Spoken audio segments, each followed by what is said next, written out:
বিসমিল্লাহির রহমানির রহিম। আসসালামু আলাইকুম বন্ধুরা, আপনারা সবাই আশা করি ভালোই আছেন। আমিও আল্লাহর রহমতে ভালো আছি। আমি আজকে আপনাদের সাথে একটি খুব গুরুত্বপূর্ণ বিষয় শেয়ার করব, যে কিভাবে হাতে লেখার পরিবর্তে মুখে ভয়েস টাইপিংয়ের মাধ্যমে লেখা যায়। সেটাই আপনাদেরকে আমি আজকে শেয়ার করব আপনাদের সাথে। এজন্য প্রথমেই আমাদেরকে গুগল ডক্সে যেতে হবে। এজন্য আমরা এখানে এই যে মাউস, এখানে গুগল অ্যাপসের এখানে মাউসটা নিয়ে গেলাম, এখানে ক্লিক করলাম। ক্লিক করার সাথে দেখেন এখানে অনেকগুলো আইকন আসছে। আমরা গুগল ডক্সে যাব, আমরা স্ক্রল করব, এটা স্ক্রল করে এখানে আসলে দেখব গুগল ডক্স। আমরা এখানে ক্লিক করব। ক্লিক করলে গুগল ডক্স ওপেন হবে। আমরা দেখতে পাচ্ছি এখানে গুগল ডক্সে এখানে ব্ল্যাঙ্ক পেজ আছে, রেজিউম আছে, লেটার আছে, প্রজেক্ট প্রপোজাল আছে এবং আরও অনেক কিছু আছে। আমরা এখানে ব্ল্যাঙ্কে ক্লিক করব। ব্ল্যাঙ্কে ক্লিক করার পর আমাদের এখানে মেনু বার, যেমন মাইক্রোসফট ওয়ার্ড ডকুমেন্টে যা যা থাকে এখানে সব কিছু দেওয়া আছে, দেখতে পাচ্ছেন আপনারা। আমরা এখানে হাতেও টাইপিং করতে পারি বা আমরা ইচ্ছা করলে মুখেও টাইপিং করতে পারি ভয়েসের মাধ্যমে।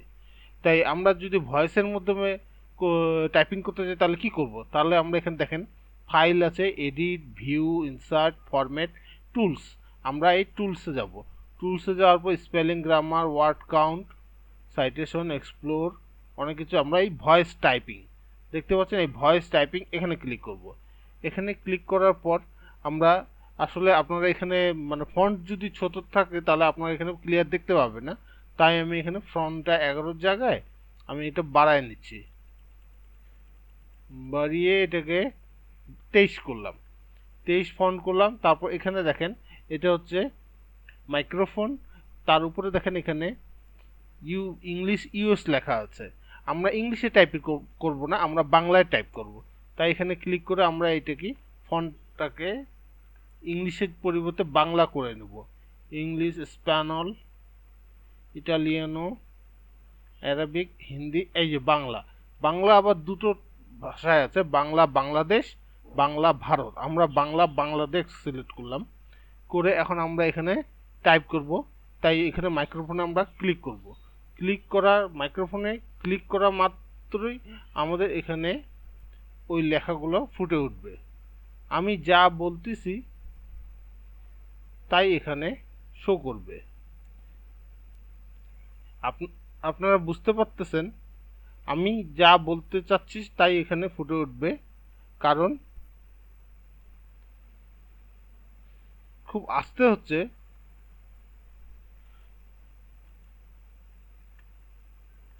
কি হচ্ছে সমস্যা হচ্ছে, একটু একটু সমস্যা হচ্ছে। এটা আমাদেরকে একটু আস্তে আস্তে কথাগুলো বলতে হবে,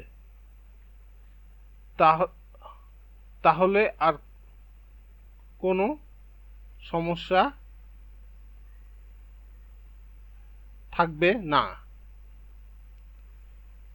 এটা যেহেতু নেটের মাধ্যমে হচ্ছে, তাই এখানে একটু সমস্যা হচ্ছে। আমার নেটটা মনে হয় একটু স্লো, তাই একটু স্লোলি আমাকে কথা বলতে হচ্ছে। মোটামুটি যা বলছি তাই সে এখানে লিখছে। এখন আমি লেখাটা বন্ধ করতে যাচ্ছি, এই জন্য এই মাইক্রোফোনে এখানে ক্লিক করলাম, বন্ধ হয়ে গেল। আর লেখাটি কিন্তু লেখা হচ্ছে না। আমি যা বললাম তাই এখানে লেখা হয়ে গেল। এখন কিছু কিছু হালকা অল্প কিছু ভুল থাকতেই পারে, ওটা হাতে টাইপ করলেও আমাদের ভুল হয়। তারপরে এখানে মোটামুটি খুব ভালোই লেখা হয়। নেট যদি ঠিক থাকে তাহলে লেখা একদম পারফেক্ট হবে। এখন এই যে আমরা লিখলাম, লেখার পর এটা আমরা কিভাবে ইউজ করব? আমরা মাইক্রোসফট ওয়ার্ডে ইউজ করতে যাচ্ছি। মাইক্রোসফট ওয়ার্ডে ইউজ করার দুটি পদ্ধতি আছে এখানে।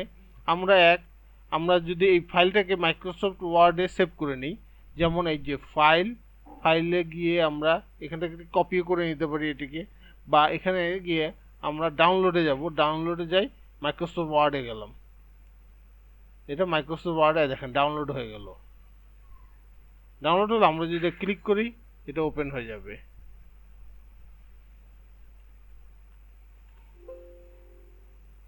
এই ওয়ার্ড দেখেন, এই যে ওয়ার্ড ওপেন হচ্ছে। ও এখানে প্রোটেক্টেড ভিউ, আমার এখানে ইয়াটা নাই, তাই এটা হবে না। এখানে বলা হয় কিন্তু আমরা দরকার নেই। আমরা যদি ওভাবে সেভ না হয় তাহলে আমরা কি করব, এটাকে কপি করে নেব। এই কপি করে নিলাম, কন্ট্রোল সি। কপি করে নিয়ে এই যে একটা ওয়ার্ড ডকুমেন্ট খোলা আছে আমার, এই ওয়ার্ড ডকুমেন্টে যদি আমরা ভি করি, দেন কপি হয়ে গেল। এখান থেকে পুরা জিনিসটা এখানে মাইক্রোসফট ওয়ার্ডে কপি হয়ে গেল। আমরা এটাকে কপি পেস্টের মাধ্যমে এখানে নিয়ে আসতে পারি, নিয়ে এসে আবার কাজ করতে পারি। এভাবে এই ডকুমেন্টটা আমরা নিয়ে মাইক্রোসফট ওয়ার্ডে নিয়ে কাজ করতে পারি, বা আমরা এটাকে পিডিএফ হিসেবেও করতে পারি। এই ডাউনলোডে গিয়ে আপনি ইচ্ছে করলে দেখেন পিডিএফ ডকুমেন্ট, পিডিএফও নেওয়া যেতে পারে, প্লেন টেক্সট হিসেবেও নেওয়া যেতে পারে। আপনারা নোটপ্যাডে ওপেন করতে পারেন, নোটপ্যাডে নিতে পারবেন। এভাবে নেওয়া যায়, অনেক জায়গাতেই নেওয়া যাচ্ছে।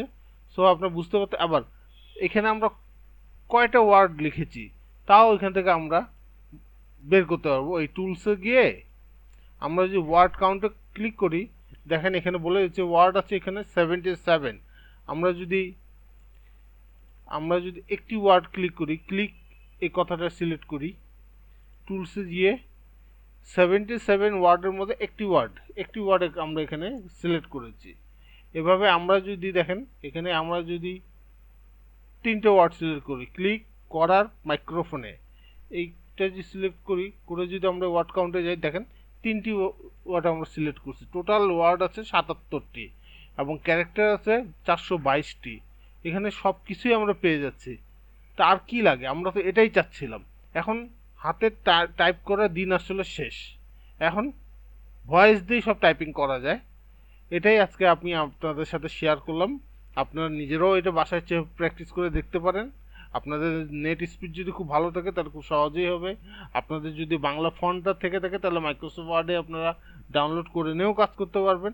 আর সবচেয়ে সহজ উপায় হচ্ছে কপি পেস্ট, জাস্ট কপি করে পেস্ট করে দিলাম মাইক্রোসফট ওয়ার্ডে, তারপর কাজ করলাম। এটাই সবচেয়ে সহজ। এভাবে আপনারা বাংলা, ইংলিশ, আরবি, উর্দু সব কিছুই করতে পারবেন, সব কিছু এখানে লেখা যাবে। তাহলে আজকে এ পর্যন্তই। সবাই ভালো থাকবেন, সুস্থ থাকবেন। এই করোনার সময় এটাই আশা করি, সবাই যেন আমরা ভালো থাকতে পারি, সুস্থ থাকতে পারি। তো সবাইকে অসংখ্য ধন্যবাদ। এই বলে আমি আমার আজকের ভিডিওটি শেষ করছি।